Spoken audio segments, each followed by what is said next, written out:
Trump साहब का part 1 part 2 देखने की जरूरत नहीं है। उन्होंने साफ साफ बोला है कि हमने वार रुकवाया है, ट्रेड की धमकी देके। एक बार नहीं 11-12 बार बोल चुके हैं। तो आप बोलिए ना ट्रम्प साहब झूठ बोलते हैं, सरकार की तरफ से बयान जारी कर दीजिए कि ट्रम्प झूठ बोलते हैं। हमारे साथ ना श्रीलंका खड़ा है ना हमारे साथ, जो नेपाल मेरे साथ खड़ा होने वाला देश हुआ, आज हमारे साथ आंखें दिखाता है। सोचिए आप, चाइना तुम्हारा दुश्मन है, पाकिस्तान तुम्हारा दुश्मन है ही, उसके अगल बगल देश देख लो हमारे साथ कौन खड़ा है, बांग्लादेश, वो भी हम पे कभी बीच में रिश्ते ठीक ठाक हुए फिर आंखें तेरने लगा। आप बताइए कौन। देखिए France, Germany, Italy, Japan, UK, US, Egypt, Saudi Arab, Maldives, UAE, Bhutan, European Union की 27 कंट्री, ये लिस्ट है पूरी। कुछ भी। दोस्तों, आज की डिबेट में आप देखने वाले हैं समाजवादी पार्टी के धाकड़ प्रवक्ता अनुराग भदौरिया को बीजेपी के प्रवक्ता सुधांशु त्रिवेदी और एलजेपी प्रवक्ता अरविंद वाजपेयी को भारत की विदेश नीति पर झूठ बोलते हुए एक्सपोज करते हुए। दोस्तों, इन झूठे प्रवक्ताओं का कहना था कि ऑपरेशन सिंदूर के दौरान विश्व के आधे से ज्यादा देश भारत के साथ खड़े थे, जिस पर अनुराग भदौरिया ने इन झूठे लोगों को ऐसा बेनकाब किया कि दोनों की बोलती बंद हो गई। तो दोस्तों, चलिए स्टार्ट करते हैं आज की इस डिबेट को। दोस्तों, ऐसे ही और डिबेट देखने के लिए चैनल को जरूर सब्सक्राइब करके वीडियो को लाइक करना बिल्कुल ना भूलें। चालू करो बे।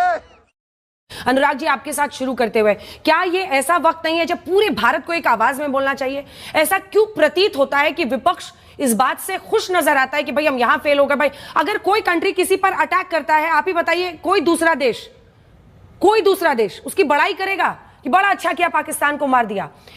ऐसे मामलों में क्या कूटनीतिक तौर पर न्यूट्रलिटी भी, कि उस आक्रमण के खिलाफ नहीं बोलना, आपका समर्थन होता है? अभी पता चलेगा। हम तो देश के साथ हमेशा खड़े रहे। जब पाकिस्तान ने और हमारे हिंदुस्तान का जिस तरह से वार हुआ, तो क्या विपक्ष नहीं खड़ा था साथ में? क्या विपक्ष साथ नहीं था? विपक्ष तो पूरी तरह से साथ था और सरकार से कह रहा था आप आगे बढ़ो, हम आपके साथ हैं। लेकिन उसके बाद जब आप समीक्षा करेंगे तो आप पूछेंगे ना कि बुरे वक्त में तो दोस्त काम आते हैं ना। फिर वो दोस्त कहां थे जिनको दोस्त बताती थी भारतीय जनता पार्टी की? कूटनीति काम आनी चाहिए थी ना उस समय। तो ट्रम्प साहब का तो अभी आपने 2 बार पूछा बीजेपी के प्रवक्ता से, तो ट्रम्प ही नहीं बोल पा रहे हैं। वो कह रहे हैं पार्ट 1 देखो, पार्ट 2 देखो। अरे ट्रम्प साहब का पार्ट 1 पार्ट 2 देखने की जरूरत नहीं है। उन्होंने साफ साफ बोला है कि हमने वार रुकवाया है, ट्रेड की धमकी देके। एक बार नहीं 11-12 बार बोल चुके हैं। तो आप बोलिए ना ट्रम्प साहब झूठ बोलते हैं, सरकार की तरफ से बयान जारी कर दीजिए कि ट्रम्प झूठ बोलते हैं। ये हुई ना बात। दुनिया की बातें आपने बनाई, पार्ट 1 पार्ट 2 देखो। तो हम आपसे पूछना चाहते हैं, कनाडा से कब हमारे रिश्ते खराब अच्छे थे, आज तो रिश्ते कितने खराब है सोचिए आप। वो तो कभी कभी खालिस्तानी को भी सपोर्ट करने लगे। और अगर देशों की तो बात ही मत कीजिए, हमारे साथ ना श्रीलंका खड़ा है ना हमारे साथ, जो नेपाल मेरे साथ खड़ा होने वाला देश हुआ, आज हमारे साथ आंखें दिखाता है। सोचिए आप, चाइना तुम्हारा दुश्मन है, पाकिस्तान तुम्हारा दुश्मन है ही, उसके अगल बगल देश देख लो हमारे साथ कौन खड़ा है, बांग्लादेश, वो भी हम पे कभी बीच में रिश्ते ठीक ठाक हुए फिर आंखें तेरने लगा। आप बताइए कौन ऐसी कंट्री थी जब हमारा पाकिस्तान के साथ वॉर हुआ, कौन देश खुल के साथ आया? बस इतना बता दीजिए आप, जिसने खुल के समर्थन किया और अपनी पार्लियामेंट में उन्होंने रेजोल्यूशन पास किया कि पाकिस्तान आतंकवादी देश है, पाकिस्तान आतंक फैलाता है, जो पाकिस्तान कर रहा है वो गलत कर रहा है। कौन देश भारत के साथ खड़ा हुआ? कूटनीति तो यही देखी जाएगी, और कूटनीति कहां देखी जाएगी? और तो कूटनीति किसी चीज में देखनी जाएगी। आपका कौन सा देश आपके साथ काला धन वापस लाने में सहयोग कर रहा है, जरा बता दीजिए आप। रूस जो हमारे साथ होता था हमेशा से, वो तक पाकिस्तान की बात करने लग गया, वो तक पाकिस्तान में इन्वेस्ट करने की बात करने लग गया। जो रूस जिसको परंपरागत हमारे साथ हुआ करता था, उसकी बात कर लीजिए आप दुनिया की बातें गिनाई आपने, टर्की की गिनाई, इजराइल की गिनाई, फिलिस्तीन की गिनाई, इतनी सारी बातें आपने गिनाई। मैं तो सिर्फ सीधा सा सवाल है, ट्रम्प साहब क्या झूठ बोल रहे हैं? ये बयान क्यों नहीं करते? दूसरा, हमारे बुरे वक्त में कौन मेरा दोस्त था जो हमारे साथ खड़ा हुआ? कौन खड़ा हुआ बताइए, लिस्ट निकालिए। विपक्ष सत्ता के साथ तो खड़ा हुई, क्योंकि देश हमारा सबका है। हाँ। वो कह रहे विपक्ष ने तो साथ दिया, लेकिन आपको इंटरनेशनली किसी ने लिस्ट निकालिए, कौन से देश ने साथ दिया? बोलिए सर। देखिए France, Germany, Italy, Japan, UK, US, Egypt, Saudi Arab, Maldives, UAE, Bhutan, European Union की 27 कंट्री, ये लिस्ट है पूरी। बार बार झूठ बोलो, जो भी बोल सकते हैं सब झूठ बोलो। देखिए, गुमराह करने को आप करते रहिए, लेकिन देश की जनता समझ रही है और पूरा विश्व समझ रहा है कि भारत जो है एक आर्थिक महाशक्ति है, और टारगेट भी फिक्स किया हुआ है कि 2047 में विश्व गुरु बनना है। क्या बात कर रहे हैं? उसी के लिए जो रोड मैप तैयार हो रहा है, उसी पे पिछले 11 सालों से हम लोग काम कर रहे हैं, और काम का रिजल्ट भी आ रहा है। ऐसे ही नहीं चौथी अर्थव्यवस्था बनने जा रहे हैं, उसके पीछे समर्पण है, इच्छा शक्ति है, विजन है और एग्जीक्यूशन टाइमली है।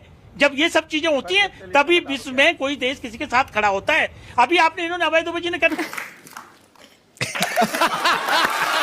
या बड़ा अच्छा कहा कि पाकिस्तान को जो है नहीं वो परमानेंट मेंबर बनाने जा रहे। अरे कहां पाकिस्तान पिद्दी का शोरबा और कहां हम लोग 140 करोड़ के जो चौथी अर्थव्यवस्था है विश्व में, मतलब दोनों को कंपेयर करोगे? हाथ धो गई भाई। देश को भी बदनाम करने में तैयार हो गए, सेना को बदनाम करने में तैयार हो गए, विदेश मंत्री को मुखबर बोल दिया, गद्दार बोल दिया और पहले ही अनाउंस कर दिया कि विदेश नीति तो पंचर हो चुकी है। ये ऐसे होता है? आप देश की समर्थन में खड़े हो, देश का नाम चाहते हो, या मोदी विरोध में देश के भी पीछे पड़ जाओगे? हमारी समझ में ये बिल्कुल नहीं आ रहा कि कैसे ये कह रहे हैं कि हमारी विदेश नीति पंचर हो गई। अगर विदेश नीति हमारी कामयाब ना होती तो आज विश्व में हम चौथे नंबर पे नहीं होते, लोग हमारी बातें नहीं करते होते कि डेवलपिंग कंट्री होने जा रहा है, अर्थव्यवस्था बढ़ती जा रही है और समावेशी विकास के साथ है। देश में पिछले 11 सालों में कौन सा ऐसा सेक्टर है देश में जिसका विकास नहीं किया है? चाहे महिला हो, चाहे किसान हो, चाहे युवा हो, चाहे बेरोजगार हो, चाहे गांव हो, सबके लिए काम कर रहा है इस देश। और अब सुधांशु जी आपके पास वापस आते हुए देखिए, दो बातें, G7 का पंच और साइप्रस बहुत बड़ा कामयाबी को, दोनों पे अब सवाल है कि G7 पे वैसे भी भारत को आमंत्रित किया ही जाता था, तो इसमें बड़ी कामयाबी क्या हो गई?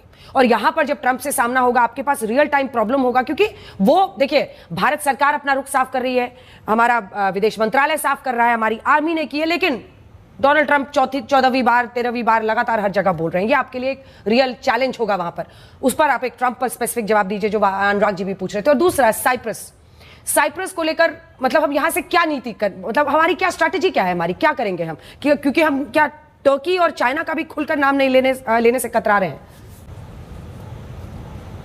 देखिए, जहां तक अमेरिकी राष्ट्रपति डोनाल्ड ट्रंप जी की बात है, मैंने सिर्फ इतना ही पूछा था, पता नहीं भदौरिया जी उस बात को समझे या नहीं समझे। उनके बयान पे भरोसा है या नहीं है तो पूरा करो, नहीं है तो पूरा मना कर दो।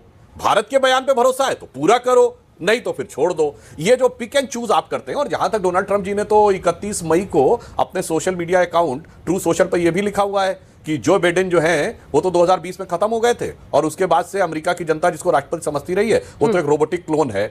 अब क्या इनको भरोसा है इस पे? वैसे अंजना जी, इनको इन पे ही भरोसा हो सकता है, क्योंकि ये लोग तो वो ना, राहुल गांधी ने कहा था, वो जो तुम देख रहे हो ना राहुल गांधी, वो तो है ही नहीं, वो तो खत्म हो चुका है। अब एक दूसरा राहुल गांधी जो तुम्हें दिखाई पड़ रहा है। इसीलिए मैं पूछ रहा हूं कि उन बयानों पे आपको कितना, अगर यकीन है तो मैं आपकी बात पे बात करने को तैयार हूं। ऐसा नहीं हो सकता है आप एक हिस्सा उनका लेंगे और एक हिस्सा भारत का लेंगे और फिर सवाल पूछेंगे। ये मैंने सिर्फ कहा था। अब आते हैं टर्की के मुद्दे पे। अंजना जी, टर्की के साथ इनकी नीति की मोहब्बत बहुत पुरानी है कांग्रेस पार्टी की। मैं लोगों को याद दिलाना चाहता हूं, जैसा आपने भी बोला, 1918 में फर्स्ट वर्ल्ड वॉर के बाद टर्की से खलीफत खत्म हुई थी, मगर आपको पता है वो इस्लामी खलीफत रेस्टोर की जाए उसके लिए आंदोलन किस देश में हुआ था? भारत में हुआ था।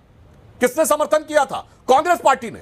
और विनम्रता से कहना चाहता हूं महात्मा गांधी ने भी किया था। और यही वो चीज थी जहां से भारत के लिए इतना बड़ा खतरा पैदा हुआ कि भारत के मुसलमानों को देश के बाहर से उनकी भावनाएं जोड़ दी गई। और अंजना जी, मैं दर्शकों को याद दिला दी, उससे मजेदार बात क्या हुई कि टर्की में मुस्तफा कमाल पाशा आ गए और वहां की जनता ने कहा हमें खलीफा नहीं चाहिए, हमें डेमोक्रेटिक सिस्टम चाहिए। और ये लोग कह रहे थे खलीफा चाहिए टर्की में।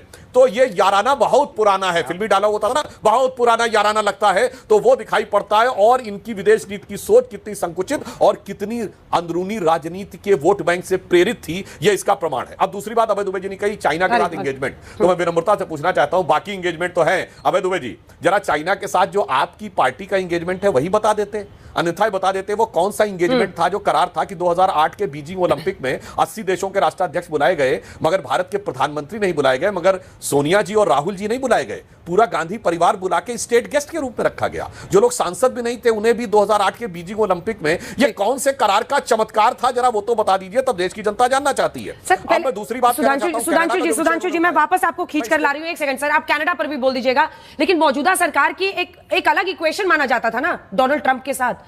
ऐसे में क्या आप लोग बैक एंड चैनल से अगर कुछ कर रहे हैं कूटनीतिक उसके लिए, क्योंकि बड़ी एम्बैरेसिंग सिचुएशन होगी ना, हम इधर कह रहे हैं कि हमने उसकी बात नहीं मानी, वो उधर बोलते चल रहा है हर जगह कि हम चल रहे हैं डोनाल्ड ट्रंप की हमने तो व्यापार के नाम पे आर्म ट्विस्टिंग की है। इस पर हम इसको कैसे हैंडल करेंगे? और ये आम लोग भी पूछते हैं। गुड क्वेश्चन आजना जी, बिल्कुल मैं उसका भी इस पर अब जवाब दे देता हूं। देखिए, अगर ट्रंप का बयान देखें तो आइए, ट्रंप का पहला बयान, मैं बिल्कुल 8 मई को ट्रंप का पहला बयान आता है, 7 मई को हमने कार्रवाई शुरू की। वो क्या कहते हैं? टिट फॉर टैट हो गया, अब रुक जाना चाहिए।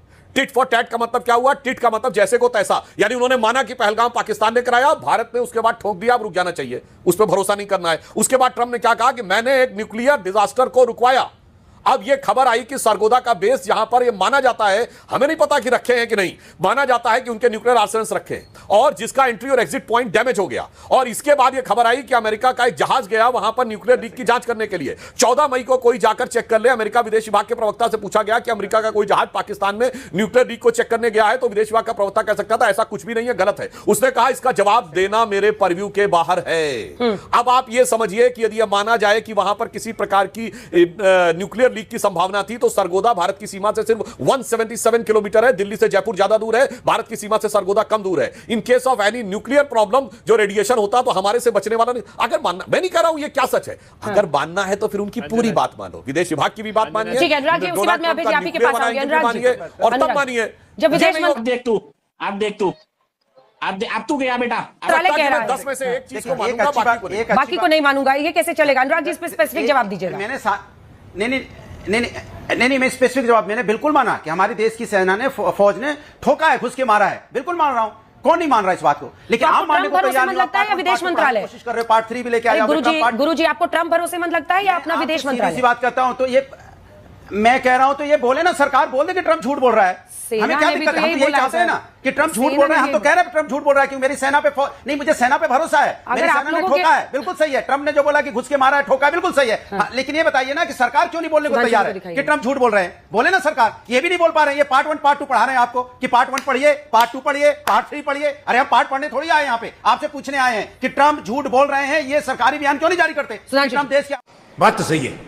जी, और मैं सुधांशु जी आपसे एंड में अब जवाब सुनती हूँ। एक बार जल्दी से अरविंद जी बोल रहे हैं और अभय जी बोल रहे हैं, फिर आपसे लेंगे। जल्दी से अरविंद जी 2-3 लाइन में। अब ये मतलब वो साफ इनकार कर रहे हैं क्योंकि पब्लिकली बोल रहे हैं, बार बार बोल रहे हैं ना ट्रम्प। बोल कल सुबह पनवेल निकलना है। ट्रम्प देखो, एक इनको बात विरोधियों को समझनी चाहिए, विपक्षी पार्टियों को, कि एक डिप्लोमेसी की भाषा होती है। जब इंटरनेशनल ग्लोबल रिलेशन होते हैं, फॉरेन पॉलिसीज होते हैं, prime minister is the head of the country, उसने ट्रम्प के बयान का कॉग्निजेंस नहीं लिया है। प्लीज अंडरस्टैंड, जब आपने कॉग्निजेंस नहीं लिया, उसको इग्नोर कर दिया, तो इससे ज्यादा क्या हो सकता है? और देखिए अभय जी इसी पर जल्दी से। अभय जी, डिप्लोमेसी की एक अपनी भाषा होती है। आपकी सरकार, पार्टी तो सबसे ज्यादा सत्ता में रही है, आपको भी पता है कि ऐसे आप मतलब कितना बोल सकते हैं, क्या बोल सकते हैं।